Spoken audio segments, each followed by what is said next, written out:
Ocho Usilni, gloriosa y poderosa mañana. Buenos días. Buenos días. Hoy hablaremos de Europa, o más bien de la catástrofe que lenta pero seguramente se acerca a esta misma Europa, o Europa se está sumergiendo en una catástrofe. En fin, como lo veas, Nada está bien. Ahora mismo no hay una catástrofe como tal, a pesar de que algunos medios de comunicación digan lo contrario. Países. no solo me refiero a Rusia, también hay otros países donde, según dicen, hay un gran problema, y sí los hay. Pero la estabilidad de la economía también es bastante alta, aunque no es infinita. Y ahora todo puede venirse abajo, colapsar, irse al demonio y cosas por el estilo. Vamos a ver qué está pasando ahí. Miren, aquí hay un artículo analítico muy interesante de dos economistas. Vamos a hablar brevemente sobre él. Se trata de Niall Ferguson y Moritz Schularik. Ellos afirmaron que el problema de Europa no es que los impuestos sean altos o algo así, sino que Europa corre el riesgo de convertirse en presa de Estados Unidos y China si no logra urgentemente la independencia tecnológica. Pero eso no es todo. Según ellos, también existe el problema de que Europa será absorbida poco a poco, por partes. Y todo parece indicar que así será. Por ejemplo, la misma magnífica líder de la Unión Europea, Ursula von der Leyen, llegó a un acuerdo con Estados Unidos para comprar productos petroleros y armas por una suma de casi 1,5 billones de euros. No te equivocaste, sí, son 850.000 millones según recuerdo para armamento, y el resto por ahí son unos 450 o 500.000 millones más. Para la compra de productos petroleros. Así es el acuerdo. Luego ella intentó decir que no había nada de eso, pero después resultó que de repente sí existía. Y Europa depende completamente del gas licuado y del petróleo no licuado de Estados Unidos, y no de ningún otro lugar. Así que así están las cosas. Nos dicen que las economías de mercado de los países europeos ahora son más estables de lo que se suele pensar. Por ejemplo, en el año 2022, cuando en Alemania se empezó a rechazar por completo los productos petroleros de Rusia, muchos alemanes realmente estaban convencidos de que sin el gas ruso el país se quedaría sin luz. Y esto también se aplicaba a otros países, no solo a Alemania, pero funcionaron varias medidas de precaución. La gente ahorraba energía para no pagar una enorme cantidad de dinero. Y las empresas poco a poco fueron cambiando a otras fuentes de energía. En lugar de petróleo, en lugar de gas, por ejemplo, usaban petróleo. Pero el asunto es que para apagar ese incendio de petróleo y gas lo apagaban con dinero, echándolo, se podría decir, directamente sobre el petróleo en llamas. Y ahora la ventana de oportunidades para la economía europea ya se está cerrando un poco, porque se ha gastado una enorme cantidad de dinero. Por lo tanto, si en un futuro cercano surgen algunos problemas, habrá menos dinero para cubrir también eso. Y eso significa que ya pueden surgir enormes problemas, bueno, si aparece algún obstáculo serio. Nos dicen que el principal problema es el atraso tecnológico. Sin su propia nube y su propia inteligencia artificial, Europa quedará atrapada entre dos gigantes, y China y Estados Unidos devorarán a Europa pedazo a pedazo. Pero el problema vino de donde menos se esperaba. Como quien dice, en vez de petróleo y gas, de repente llega la escasez de chips electrónicos y la inteligencia artificial por la que es famosa. Tanto Estados Unidos, donde varias grandes empresas desarrollaron grandes modelos de lenguaje, como China, que también tiene bastantes modelos de lenguaje, y ya incluso tienen sus propias tarjetas GPU para el procesamiento. En fin, no vamos a profundizar en los detalles de todo esto, mejor enfoquémonos en los problemas. El negocio alemán subestimó la amenaza de China, mientras que China durante años subsidió a sus empresas y robó propiedad intelectual, según palabras de este mismo especialista, no lo digo yo. Y toda la industria farmacéutica de Europa, excepto la inteligencia artificial, podría ser destruida debido a la expansión masiva de la biotecnología china. La industria automotriz europea también ya está cambiando masivamente a autos chinos. Tengo conocidos, varias personas compraron esos autos BYD o como se llamen BID, como sea que los llames, pero el auto es bueno y esas personas no son pobres. Antes, dos de ellos, si mal no recuerdo, antes manejaban Teslas y de repente decidieron cambiarlas por autos chinos. Dicen que la Tesla no se compara para nada con ese BYD BID, porque tiene un montón de funciones y detalles que la Tesla todavía ni sueña tener. No sé si sea verdad o no, ellos lo mostraron, pero yo solo lo vi de reojo y pensé, bueno, está bien, es un auto genial.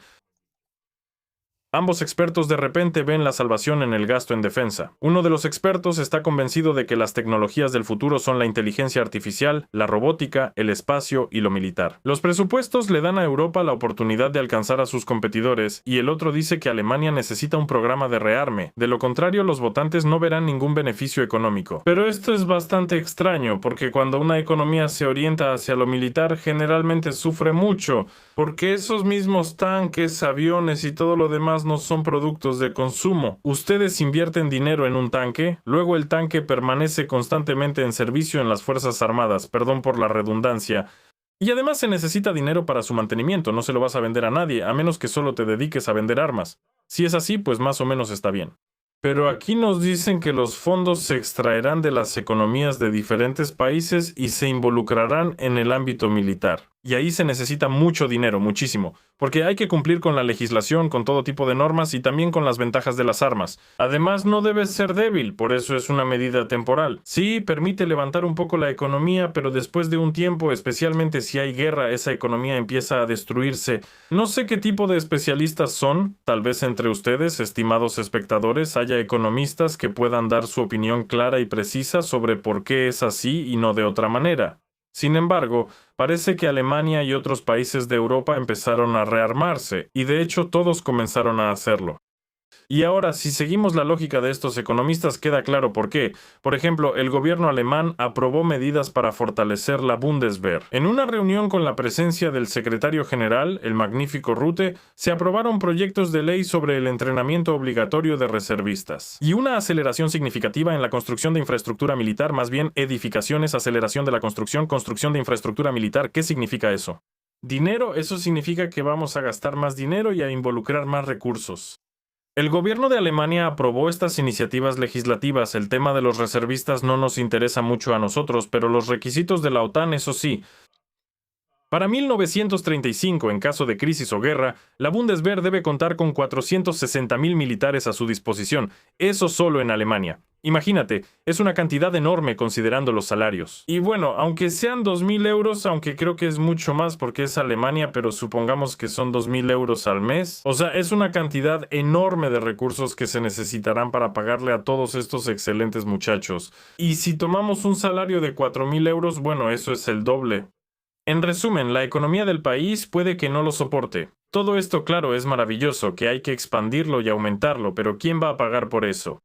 Cuando dicen que en Ucrania van a mantener un ejército de 800.000 personas de manera permanente, está claro que Europa va a pagar por eso, pero ¿quién le va a pagar a la propia Europa? Aquí surge una incongruencia, y esa incongruencia es bastante, confusa. Aquí, por supuesto, tenemos el Ministerio de Preguntas Retóricas, pero eso es en Ucrania y lamentablemente no puede responder a las preguntas de Alemania, así que, bueno, solo queda esperar que todo salga bien. Además de todo, también se van a activar los proyectos de construcción de la Bundeswehr y en el futuro los proyectos militares serán clasificados como de interés público prioritario. Vaya giro, y eso que la mayoría de los ciudadanos alemanes encuestados, los que están sujetos al servicio militar, o sea, hombres de cierta edad, respondieron que si algo amenaza su seguridad, simplemente se irían de Alemania. Por cierto, esto está muy relacionado con lo que decían antes los líderes ucranianos, esos líderes tan poderosos, incluyendo, por ejemplo, a Seriosha Pritula, quien siempre dice que hay que ir a pelear, que hay que hacer todo eso, pero él mismo antes decía algo diferente. Esto es lo que él nos decía. Vamos a ver. Yo no serví. Bueno, y si te hubiera llegado la convocatoria, ¿tú qué habrías hecho? Yo me habría escapado. ¿En serio? Bueno, así están las cosas, y más o menos lo mismo planean hacer los representantes de Alemania. Por eso lo que planea ahora el gobierno es una cosa, pero lo que realmente logre es, por supuesto, algo muy diferente. Además, Alemania también planea intentar obtener el derecho de producir misiles Tomahawk. Misiles Tomahawk.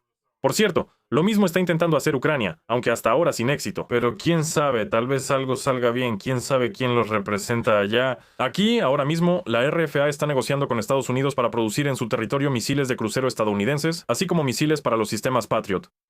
Las negociaciones con Estados Unidos fueron reconocidas por Merz y Pistorius sin revelar detalles. Además, nos dicen que la reacción de Estados Unidos es más positiva de lo que se esperaba. Vaya giro, pero bueno, a Estados Unidos siempre le ha gustado el dinero. Y aquí ya estamos llevando a cabo negociaciones sobre conceptos de producción conjunta con la participación de representantes de la industria de Alemania y Estados Unidos. O sea, dinero adicional. ¿Recuerdan que les hablé de esos mismos 1,5 billones de euros que se están inyectando en la economía de Estados Unidos? Además, eso será adicional. Si Estados Unidos realmente quiere licenciar la producción de Tomahawks y misiles para los sistemas Patriot en Alemania, la economía de esa misma Alemania lo va a pasar bastante mal. Y como esa es la locomotora de la economía de Europa, de la Unión Europea, esa locomotora ya está empezando a desacelerar. Y si empiezan a ponerle piedras y palos en las ruedas, tarde o temprano esa locomotora va a empezar a estancarse, por así decirlo. Y los sistemas de defensa de Alemania aquí ya son sistemas de defensa, pero aún así, Merz, Pactaginus y Merz confirmaron junto con Pistorius el hecho de las negociaciones sobre la producción de sistemas de defensa. Y al parecer todo está perfecto porque dicen que la RFA está muy interesada en la producción de ciertos sistemas o partes de sistemas en Alemania, así que así están las cosas. Y al mismo tiempo, en la propia Alemania, bueno, yo por ejemplo vivo en España, y aquí es sabido que la mayoría, o mejor dicho, muchos españoles, especialmente los hombres, no quieren irse de la casa de sus padres. Porque eso significa que si vives por tu cuenta tienes que pagar el departamento, pagar la comida y además tienes que buscar dinero para salir de fiesta. Pero de todas formas lo consiguen, así la persona trabaja, vive con sus padres, les da un poco de dinero y vive a su gusto. Y ahora los alemanes que antes eran independientes también empiezan a hacer lo mismo. Los hijos en Alemania no se van de la casa de sus padres inmediatamente después de alcanzar la mayoría de edad. 1 de cada 3 a los 25 años todavía vive con sus padres. En 2022 vivía el 28% y ahora el 30%. En España, por cierto, el porcentaje es aún mayor. Entre las hijas, lo interesante es que esta proporción es mucho menor, solo el 23%. Y esta es una tendencia general en todos los países europeos excepto Malta. Allí nos dicen los hijos se van de la casa de sus padres antes que las hijas. Y a los 30 años viven con sus padres 13 hombres y solo 7 mujeres. Para los 40 ya han formado su propia familia o se han mudado de la casa de sus padres. Pero 5 siguen viviendo con papá y mamá. Bueno, pues todo está bien. Papá y mamá te alimentan, te dan de beber y te consuelan si pasa algo. Entonces, ¿quién nos va a juzgar por eso? ¿Está mal acaso? Para nada. Está perfecto. ¿Y luego qué? ¿Van a reconstruir Alemania? Si de repente la copresidenta de AfD, Alternativa para Alemania, Alice Weidel, se convierte en canciller junto con Portagino Sinovim, entonces todo cambiará, al menos eso es lo que ella promete. Entonces, ¿qué es lo primero que hará? Primero va a recuperar la energía rusa barata y después empezará a encargarse de todo lo demás. Para apoyar la débil economía de Alemania, ella dice que en la RFA se debe dejar de boicotear el petróleo y el gas rusos. La energía barata de Rusia era el secreto del éxito de la marca hecho en Alemania y necesitamos recuperarla. Y desde el punto de vista lógico, realmente tiene razón. Si dejamos de lado todas esas cosas, como que aquí hay enemigos, allá hay enemigos, ellos son malos, estos son malos. Si tomamos como base el dinero, que sin duda es lo que hacen los iniciadores de guerras en todo el mundo, entonces todo resulta ser realmente así. Si rechazas las fuentes de energía baratas y solo por llevar la contraria te congelas las orejas, puede que después no te las puedan volver a poner, y hasta podrías congelarte otra cosa. Por eso surgen problemas aquí. Ella dice que la pérdida de esta energía hizo retroceder a Alemania varios años. Se perdieron cientos de miles de empleos, y eso hizo que Alemania dependiera de Estados Unidos, que vende energía a precios significativamente más altos. Y de nuevo, en esto tiene toda la razón. Ella afirma que la alianza a la que ahora pertenece Alemania es bastante frágil. Y si algo sucede, simplemente dejará de apoyar a Ucrania y comenzará a cooperar con la Federación Rusa. Además de todo eso, entonces se invierte el modelo de gobierno de coalición en Alemania, y Alternativa para Alemania se convierte en un partido muy poderoso. Aquí también se habla sobre la romantización de Rusia. Bueno, está claro que aquí van a empezar a decir que es la mano de Moscú, la pierna de Moscú y otras partes del cuerpo y todo eso. Porque lo último que todavía se puede discutir es el tema de los aires acondicionados. Aquí en los comentarios además es interesante. En los comentarios a menudo escriben por alguna razón que los aires acondicionados que en Europa no hay. ¡Ja! Ustedes son pobres. Pero aquí el problema es que en muchos países de Europa, hasta ahora, no hacía tanto calor como ahora, y la gente simplemente no necesitaba aires acondicionados. Por ejemplo, incluso en España estuve en algunas regiones donde en verano, y no es el norte para nada, sino áreas relativamente del sur. En verano la gente no los necesitaba, porque el viento, la brisa, el alisio, esas cosas del mar. No estoy hablando de ciudades específicas. Hay lugares donde siempre hacía fresco. Pero en los últimos años mis amigos se quejan de que ya no hace fresco ahí. tienen que poner aires acondicionados. Y adivinen cuál es ahora la profesión más solicitada entre quienes contratan este servicio. Por supuesto, el técnico en aires acondicionados. En cuanto a Alemania, aquí hay pocos. Si en España decían que aquí la mitad, creo que el 50% de las personas ya tenían aire acondicionado antes, porque en Andalucía o Cataluña siempre hace calor, pero en Alemania solo había 6 aires acondicionados. Simplemente porque allá hace fresco. Tengo conocidos, por cierto, alemanes, y ellos también cuentan aquí lo mismo, que antes hacía fresco. Nadie necesitaba esos aires acondicionados. Ahora todo ha cambiado. En Europa, en verano, hace mucho calor.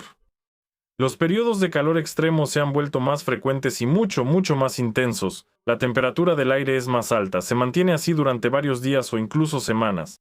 Y en ese tiempo, naturalmente, hay daños a la infraestructura. Ahora todos empiezan a instalar esos aires acondicionados. La situación se vuelve más sencilla. El dinero no es lo principal aquí. Los aires acondicionados en Europa no cuestan tanto, y usarlos tampoco cuesta tanto. Ahora todo eso son sistemas split inteligentes, etc. Ahí tienen sistema inverter, y no consumen tanta energía como para que un español promedio, o mucho menos un alemán, se preocupe por eso. O sea, sí consumen, pero no es como para que la cuenta llegue a 1,000 euros. Si les dicen que alguien tiene miedo de prender los ventiladores, pues eso ya es una tontería. Naturalmente, porque entre mis conocidos, pues nadie tiene miedo de prender los ventiladores. Eso ya es exagerar. Pero de todos modos, esa es la respuesta. O sea, ¿por qué no había aires acondicionados? No es porque Europa sea tan pobre, sino porque simplemente no los necesitaban. Y ahora todos los están poniendo como pueden. ¿Y qué? Vamos a ver, hablamos de Alemania, pero sin los poderosos líderes ucranianos es aburrido. Así que no pasa ni un día sin ellos, y por supuesto les da la bienvenida aquí Ilinsky. Ahora él nos los va a presentar a todos y los vamos a ver. Por cierto, aquí hay muchas cosas, entonces, ¿dónde está Ilinsky? Adelante, pasen al estudio. Bueno, escuchemos a los payasos. Adelante, camaradas. Aquí hay un par de tomas tan interesantes que realmente quiero mostrárselas lo más rápido posible, pero hay una en Bitsitsa, con el apellido Chernogus, y esta misma Chernogus cuenta varias cosas sobre el lugar donde sirve. Ella, como pueden ver, es una Drenovitka. Eso, por supuesto, estoy distorsionando la palabra, no existe tal cosa, pero aún así. Aterrizas, surge la adrenalina, surge la comprensión de que puedes aportar un beneficio increíble tanto para ti como para el país. El sonido, por si acaso, no es mío, es de esa chica adicta a la adrenalina. Por cierto, sorprendentemente, al menos a una sola chica no la cubrieron con una gruesa capa de maquillaje. Normalmente cuando se presentan es una locura.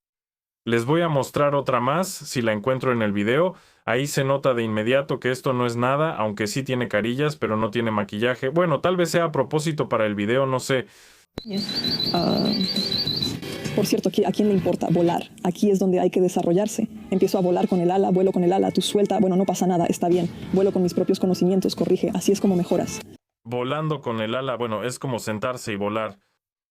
Hay otra líder poderosa, pero solo que no sirve, solo anda por los estudios. Y también está Fedina o como se llame, no importa, ella también canta. Ella de alguna manera intentó salir al extranjero cuando a los diputados se les prohibía, para ir a llorarles a sus mujeres ucranianas allá afuera. A las mujeres ucranianas no les hizo falta, ella fue, pero ahora ya no tiene tantas ganas de salir al extranjero, pero de todos modos... Por cierto, les recuerdo que hoy es una fecha muy importante, incluso 2 fechas importantes. Hoy es el cumpleaños del líder del ejército ucraniano de puesta en escena, Roman Shukhevich. La otra fecha, no sé, el día de la invención del inodoro, la verdad no sé, me pierdo entre estas fechas importantes. Bueno, en general, más o menos por ahí. Luego, ¿qué más tenemos, ¿A quién más mostrar aquí? A Fedin no lo vamos a mostrar, Aquí hay unos abedules. Observación. La firma de un contrato con el ejército ruso es un huracán presupuestal para nosotros, una especie de marcador. Resulta que en Leópolis... Otra vez, ya lo he dicho varias veces, ese hombre está sentado en Austria y habla sobre el ejército ucraniano. Yo lo cuento, no con la intención de atraer a todos los que todavía pueden arrastrarse allá, sino al contrario, yo busco la paz. Pero este personaje no quiere la paz, sentado otra vez en un país europeo y quiere la guerra. Bueno, porque si no, ¿quién va a manejar el presupuesto entonces? Me alimento de Viburno y hago el cuco. ¿Y qué pasa con el hijo de Padrushny? ¿Y qué pasa con el hijo de Matillenko? ¿Y qué pasa con el hijo? ¿Dónde está el hijo de Solovyov? ¿En qué frente está? Toda la élite rusa está apartada de este proceso. Bueno, en resumen, por alguna razón le interesa dónde están los hijos de los poderosos rusos, y por alguna razón se le olvida preguntar dónde está el dinero de los ucranianos. Por cierto, este video ya lo mostré antes, y todo esto se ve bastante extraño, por supuesto. Porque también tenemos este tipo de diputados, ¿eh? Y ella dice que hay que aguantar. Bueno, tenemos que aguantar juntos. Alguien va a comer rollos de col, o mejor dicho, alguien va a comer carne, alguien va a comer col. Al final, todos juntos comemos rollos de col y aguantamos. Nosotros también somos parte del guiso, ajá. Aguantar. O sea, necesitamos fortalecer las fuerzas de defensa y llevar a cabo una reforma militar. De hecho, actualmente tenemos un punto débil en las Fuerzas Armadas de Ucrania y son las personas. Sí, las personas realmente lo son. Mientras el diputado Kenny y mientras no haya tales luchadores como Bates y Chutilla y todos los demás en el ejército, esto seguirá siendo un punto débil que hay que neutralizar. Con la llegada de todos estos hijitos, diputados, hijitas, así como los propios diputados, entonces todo estará perfecto. Entonces ellos mismos podrán hincarle los dientes al enemigo. Bueno, ¿y qué más? Creo que eso es todo. Escriban en los comentarios qué opinan al respecto. Será muy interesante escuchar la opinión de personas de Europa sobre todas estas cuestiones económicas y demás. ¿Les ha afectado o les está afectando? ¿Qué opinan al respecto? Y en general, se necesita una evaluación completa. Y hablaremos de esto en algún otro short, creo. O tal vez haga un stream también. Escriban en los comentarios si lo necesitan o no. Creo que sería interesante. Bueno, eso es todo. Adiós a todos. Continuará. En la guerra, no solo son importantes los golpes efectivos a los objetivos estratégicos, sino también los golpes emocionales. La voluntad de luchar y la fe en que tus fuerzas armadas definitivamente vencerán junto con el pueblo son sumamente importantes. Gazprom prácticamente ha dejado de existir y ahora, en cuanto a capitalización, equivale a una empresa promedio en Europa.